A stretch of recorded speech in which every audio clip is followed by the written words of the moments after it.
মনে করবা না একা, তোমার সঙ্গ দেওয়ার জন্য আল্লাহর ফেরেশতারা তোমার চতুর্দিকে বসে আছে। ফেরেশতারা তারা চতুর্দিকে বসে বসে পারে তার সঙ্গে মানে আলিঙ্গন তার সাথে কি করে আপনার তার সঙ্গী হয়। ফেরেশতারা বলে তুমি একা না, আমরা ফেরেশতারা তোমার সাথে আছি। সুবহানাল্লাহ।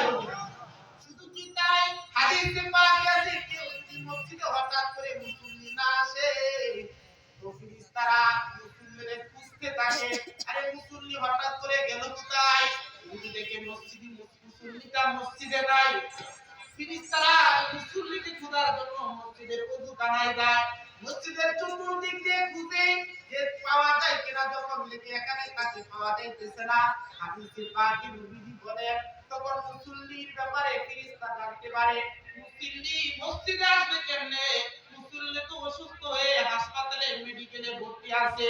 আল্লাহর রাসূল বলেন তখন ফেরেশতারা জামাতবদ্ধ হইয়া দলে দলে এই মুসল্লিকে দেখার জন্য হাসপাতালে চলে যায়। সুবহানাল্লাহ।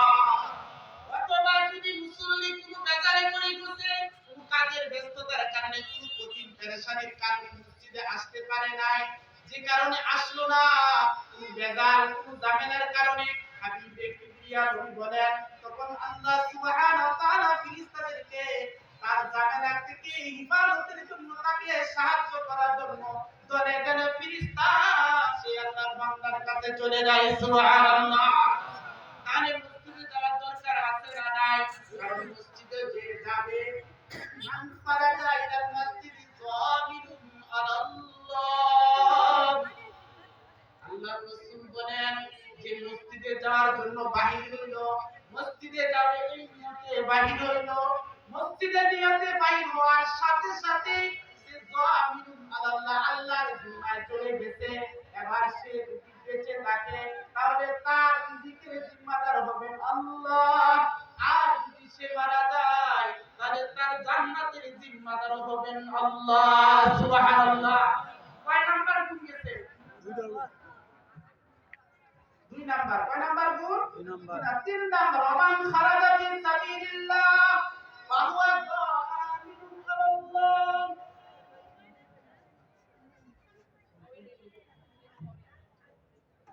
ওমান খারাজা ফি সাবিলিল্লাহ ফাহুয়া যামিনুন আলাল্লাহ। তিন নাম্বার গুণ হলো যে বান্দাটা আল্লাহর রাস্তায় বাহির হয়ে গেছে। সুবহানাল্লাহ। তিন নাম্বার গুণ কি? কোন রাস্তায়? আল্লাহর রাস্তায়। আল্লাহর রাস্তা বলতে অনেক রাস্তা আছে। কেউ জিহাদের জন্য বাহির হতে, এটা যেমন আল্লাহর রাস্তা, ইলমে দ্বীন শিক্ষার জন্য মাদ্রাসায় গেছে, এটা আল্লাহর রাস্তা। কথা বলেন। কেউ দাওয়াত তাবলীগের মেহনতে গেছে, এটা আল্লাহর রাস্তা। কথা বলেন। অথবা কেউ হকানি কোন বুজুর্গ আল্লাহ ওনার কাছে নিজের ইসলাম জন্য গেছে, এটা আল্লাহর রাস্তা। এমনকি আপনারা যারা বয়ান শোনার জন্য এখানে উপস্থিত হয়েছেন, এটা আল্লাহর রাস্তা। সুবহানাল্লাহ। নিজে আসলেন, নিজে বসলেন, আপনাদের জিম্মাদার বলেন কে? আল্লাহ। আওয়াজ করে বলেন, মুসলমানের কণ্ঠে বলেন কে? আল্লাহ। এটা কি আমার কথা? নবীজি হাদিসে বলেন, আমি হাদিস লিখে আনছি। রাসূল বলেন আমান খারাজা ফি সাবিলিল্লাহ ফাহুয়া যামিনুন আলাল্লাহ, যে নাকি আল্লাহর রাস্তায় বাইর হয়ে গেল এই মানুষটার জিম্মাদার হলেন আল্লাহ। সে যদি আবার জীবিত থাকে তার রিজিকের জিম্মাদার হবেন আল্লাহ, আর যদি সে মারা যায় তাহলে তার জান্নাতের জিম্মাদার হবেন আল্লাহ। সুবহানাল্লাহ।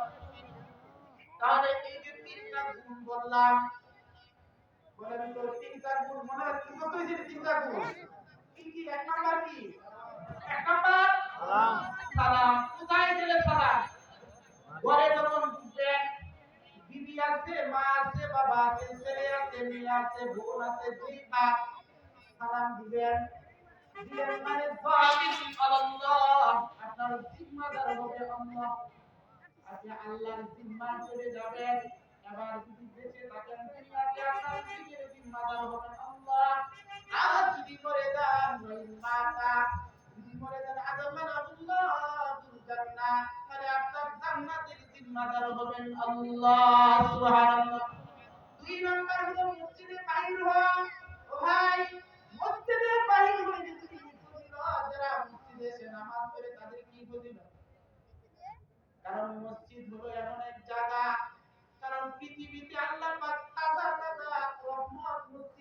বন্টন করে।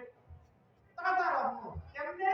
প্রতিনিয়ত আল্লাহ পাক বাইতুল্লাহ, এই যে মসজিদগুলো আছে পৃথিবীতে, আমার যেখানে যত মসজিদগুলো আছে, এই মসজিদগুলোর প্রাণ কেন্দ্র হলো আল্লাহর ঘর খানায়ে কাবা।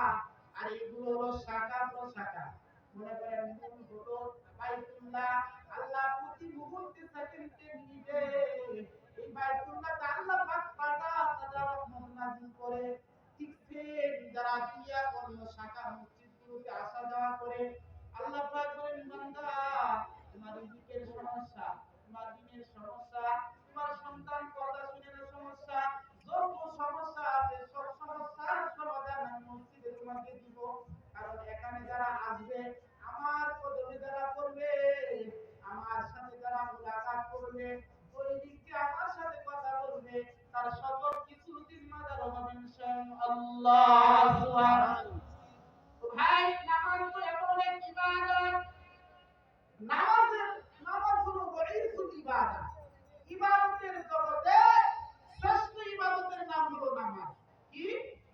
নামাজ নাই তার জিন্দেগিতে কিছু নেই।